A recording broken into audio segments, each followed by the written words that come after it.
लगातार डिस्टर्ब कर रहे हैं। बीजेपी के कार्यकर्ता की तरीके से बिहेव कर रहे हैं आप लोग। चलो भाई, अपने वतन पर सदियों तक है रही हुकूमत गैरों की, लेकिन कुछ चेहरों पर अब तक धूल है उनके पैरों की। और इन्होंने कहा अडानी जी ने बहुत पैसा कमाया। बताइए, सबसे बड़ा सोलर का प्रोजेक्ट 60,000 करोड़ का राजस्थान की गहलोत सरकार ने दिया। अब आइए, सबसे बड़ा माइंस का प्रोजेक्ट 16,000 करोड़ का भूपेश बघेल की सरकार ने दिया। सबसे बड़ा पोर्ट का प्रोजेक्ट केरल की सरकार ने दिया। कहानी क्या है? दिल्ली में बैठ के अडानी अडानी चिल्लाना है, फिर जयपुर में, हैदराबाद में और रायपुर में खटाखट इन्वेस्ट अंदर लेना है। ये मेरी समझ से बाहर है मेरे पास। पिछले 3-4 सालों में आप देख लीजिए, जब जब संसद का सत्र शुरू होने वाला है, कभी हिंडनबर्ग की रिपोर्ट, कभी बीबीसी की रिपोर्ट, कभी ग्रेटा थनबर्ग की रिपोर्ट, तो कभी कुछ आ जाता और अभी फिर उसके बाद आ गया। यही नहीं, अभी और सुनिए। सपा के लिए एक लाइन कहना चाहूंगा, टूटे हुए ख्वाबों ने ये हमको सिखाया है, दिल ने जिसे पाया था आंखों ने गंवाया है।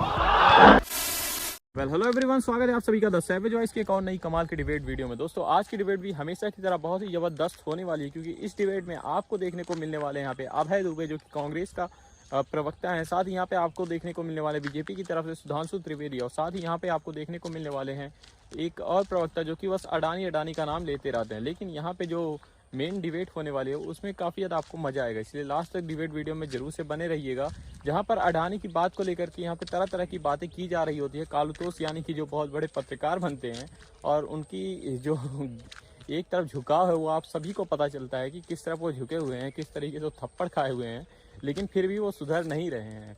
और इसी बात को लेकर अडानी के ऊपर वो सवाल उठाते हैं, लेकिन यहाँ पे सुधांशु जी सामने बैठे हो तो शायद ही किसी की बोली वहाँ पे निकल सकती है और शायद किसी की जीत वहाँ पे चल सकती है। लेकिन यहाँ पे सुधांशु त्रिवेदी ने जमकर बजाया है कालुतोष को, जिससे देखकर आपको जरूर से मजा आएगा। इसलिए लास्ट तक जरूर से डिबेट वीडियो में बने रहिएगा। साथ ही अगर ये डिबेट वीडियो आपको पसंद आती है तो प्लीज़ वीडियो को लाइक करिएगा, शेयर करिएगा, चैनल को सब्सक्राइब करिएगा यार, क्योंकि मोस्ट इंपॉर्टेंट है सब्सक्राइब करना। तो फटाफट से सब्सक्राइब करिए और पूरा देखिए डिबेट वीडियो को। तो चलिए अब आज की डिबेट को स्टार्ट कर लेते हैं।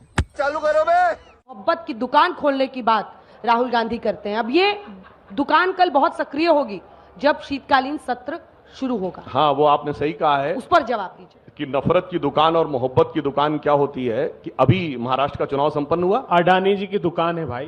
बीच में ना बोल। हाँ, अडानी जी का बताता हूँ, बहुत अच्छा इन्होंने अडानी जी बात की। ये बताइए, ये यूएस कोर्ट में जो आरोप लगा है वो किन राज्य सरकारों को पैसा देने का आरोप लगा है? बोलिए। आंध्रा, छत्तीसगढ़, तमिलनाडु, तेलंगाना। बोलो ना, आपकी सरकार ने दिया है कि नहीं? बोलो, दिया है कि नहीं दिया है? और दिया है तो इस्तीफा दो। ये भैया, चितवी मेरी पटवी मेरी नहीं चलेगी। अब मैं बताना चाहता हूं, और अब मैं एक सीरियस बात कहना चाहता हूं। एक सीरियस बात आप सोचिए, आज सोलर पैनल्स में, सोलर एनर्जी कंपनी के लिए सोलर पैनल्स में एक छत्र साम्राज्य किसका है? चाइनीज कंपनी का है कि नहीं? बोलिए। बात तो सही है। और जब अब भारत सोलर एनर्जी में आगे बढ़ता हुआ जा रहा है, हमने प्रधानमंत्री सूर्य घर योजना शुरू की है 1 करोड़ घरों पे, तो सोलर पैनल में हमें डिपेंडेंसी चाहिए। बात तो सही है।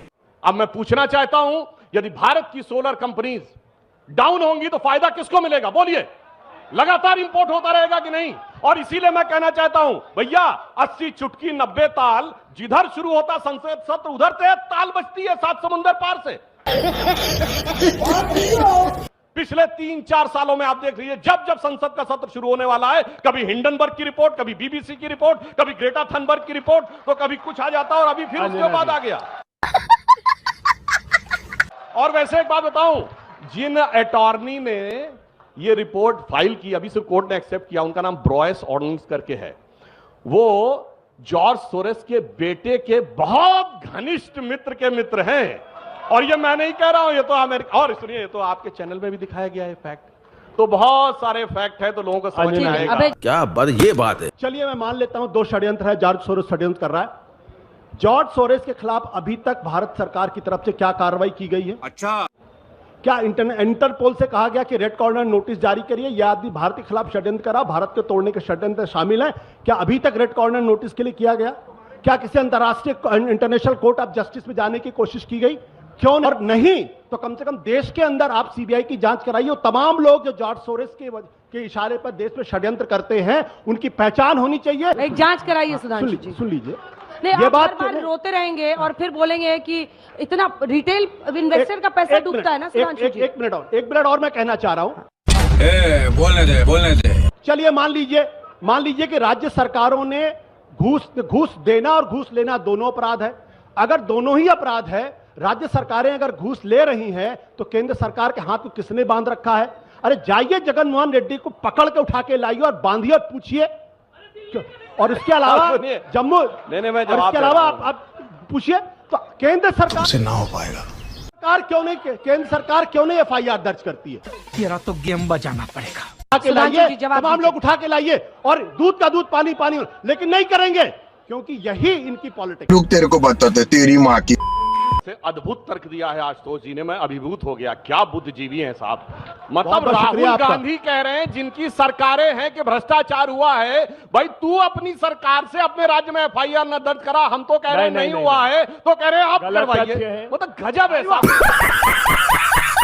आपको समर्थन दे रही थी सुधांशु जी। एक मिनट, अपने वो तो आपको समर्थन दे रही थी। अब मैं बताना चाहता हूं, सुनिए सुनिए, अब अपने टर्न पे। सर, ये विदेश से जिस प्रकार के षड्यंत्रपूर्ण आरोप भारत पे लगाए जाते हैं, अभी उदाहरण देख लीजिए।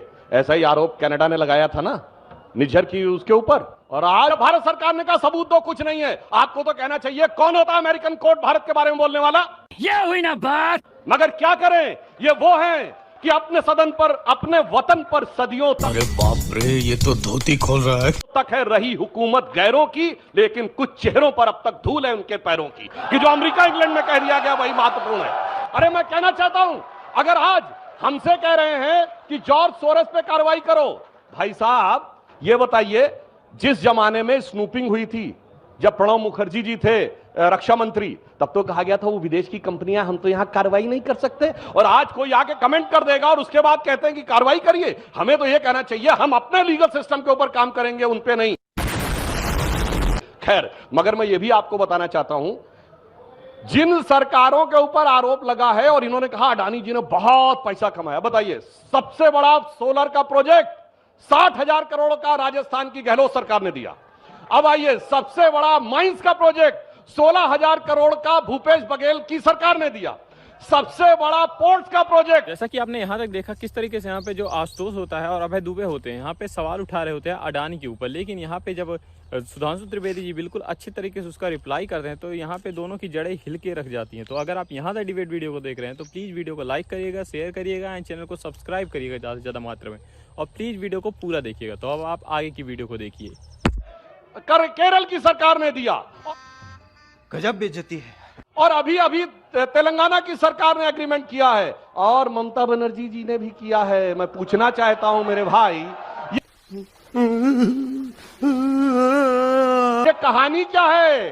दिल्ली में बैठ के अडानी अडानी चिल्लाना है, फिर जयपुर में, हैदराबाद में और रायपुर में खटाखट इन्वेस्ट अंदर लेना है। ये मेरी समझ से बाहर है मेरे भाई। क्या बात, ये बात है।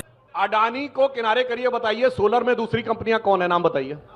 आप ठेका लेने दोगे तो अरे है ना? सब चाइनीज अरे आप कंपनी है, ठेका लेने दीजिए। सब चाइनीज कंपनी है, बताइए। सारे व्यापारी चेक करिए, जो अखिलेश यादव जी ने कल ट्वीट किया है 23 सेकंड का वीडियो, उससे पहले उन्होंने 56 सेकंड का वीडियो ट्वीट किया था, फिर उसको एडिट करके 23 सेकंड के किया। वो ट्रैक में जाके आप चेक कर सकते हैं, ये साफ हो जाता है कि 56 सेकंड का वीडियो उन्हें सूट नहीं कर रहा था, तो फिर उसको एडिट करके 23 सेकंड का वीडियो किया गया, ताकि सिर्फ उसमें पुलिस वाला दिखाई पड़े। देख रहा है विनोद। इसलिए मैं कहना चाहता हूं, बिल्कुल इन्होंने बात सही कही। एक दौर था जब चुनाव आयोग नियंत्रित नहीं करता था, आज से 20-25 साल पहले, जब घनघोर चुनावी हिंसा होती थी उत्तर प्रदेश और बिहार में, तब तक हमेशा यही लोग जीतते थे। कांग्रेसी जीतती थी, लालू जी जीतते थे, और मुलायम सिंह जी जीतते थे। ये बड़ी अच्छी बात कही आप। इवन याद करिए, ये वोटर आईडी कार्ड कब आए, आपकी जनरेशन को नहीं याद होगा, 1993 में आए। उसके बाद से कांग्रेस को भी स्पष्ट बहुमत नहीं मिला है। जब से सीसीटीवी फुटेज आए तब से स्पष्ट बहुमत की अभी मजा आएगा ना, दरकार खत्म हो गई है। जो चुनावी प्रक्रिया ट्रांसपेरेंट है, जब से लोग हाथ में मोबाइल आए, दिखाइए ना, लोगों ने मोबाइल नहीं बनाए थे क्या? दिखाइए वीडियो कहां बनाया है। इसलिए मैं कहना चाहता हूं, हकीकत यह है कि जनता की जागरूकता के आगे आपकी कुटिलता दम तोड़ती जा रही है। क्या बात है। मगर क्या करें, सपा के लिए एक लाइन कहना चाहूंगा कि आज उनके दिल के दर्द को हम समझ सकते हैं कि टूटे हुए ख्वाबों ने ये हमको सिखाया है, दिल ने जिसे पाया था आंखों ने गंवाया है। क्या बात है सर, क्या बात है सर। यार अगर आप लोग भारतीय जनता पार्टी के, प्लीज ये मत करिए आशुतोष। देखिए मैं आपको वो लोग वहां बैठ कर डिस्टर्ब कर रहे हैं, लगातार बोला है, लगातार डिस्टर्ब कर रहे हैं, बीजेपी के कार्यकर्ता की तरीके से बिहेव कर रहे हैं आप लोग। हम मालूम है तेरे बाप को मत सिखा, चल। पर्सनली रिक्वेस्ट किया है, प्लीज सर, प्लीज प्लीज, ये ठीक बात नहीं है। पार्टी की हार जीत लगी रहती है, और चाहे वो भारतीय जनता पार्टी हो चाहे वो कांग्रेस पार्टी हो। अच्छा, भारतीय जनता पार्टी आसानी हरा रहा है या खुद हार रहे हैं? देखिए, ईवीएम के बारे में तो राजनीतिक दल, राजनीतिक पार्टी, राजनीतिक नेता उस पर बयान दे सकते, पत्रकार। मेरा साफ तौर पर मानना है कि ईवीएम की दुहाई देने वाले लोग दरअसल अपने अंतर्मन में झांके और झांकने की कोशिश करें। गलती आप में है, ईवीएम में गलती नहीं है। पार्टी बदल लिया साला। या तो आपके पास सबूत है, तब तो आप सामने आइए और कहिए कि ईवीएम में प्रॉब्लम है। अगर आपके पास सबूत नहीं है तो फिर ये बहाना मत करिए, क्योंकि जब आप ईवीएम का सहारा लेंगे तो अगला चुनाव आप कैसे लड़ेंगे? क्योंकि अगला चुनाव लड़ने का मतलब है कि आप मान के चलेंगे हम तो जीत नहीं सकते। तो स्पष्ट बात क्या है अंजना जी, अब तो बड़ाई कर रहे हैं आपकी। अरे ये जो बीजेपी के समर्थक है, उनको सबसे ज्यादा गुस्सा यही आता है। देखिए, ये आपने जो कहा आशुतोष जी, चूंकि आप मेरे मेहमान हैं, लेकिन मैं कह रही हूं आपको, हम लोग भी देश में चुनाव में 100 सीटों पर मैंने ट्रैवल किया, अभी 30 सीटों पर महाराष्ट्र में। अगर ये आप कहेंगे कि जितने समर्थक है ये बीजेपी वाले बैठे हुए हैं, तो ये व्यू पॉइंट सही नहीं है। समझा? हाँ, नहीं तू समझा नहीं। क्योंकि अलग अलग जगहों पर हम जाते हैं, हमने देखा है कई ऐसे लोग आपको मिलते हैं जो बहुत पैशनेट हैं बीजेपी की आइडियोलॉजी को लेकर। सही पकड़े हैं। मैंने ये नहीं कहा कि बीजेपी के समर्थक है, मैंने कहा बीजेपी के समर्थकों की तरफ बिहेव मत करिए। आप लोग प्रबुद्ध लोग हैं, पढ़े लिखे लोग हैं। अब आए ना लाइन पे। तो पहली बात तो ऐसे लोगों को आप उतनी गालियां दो जितनी आप।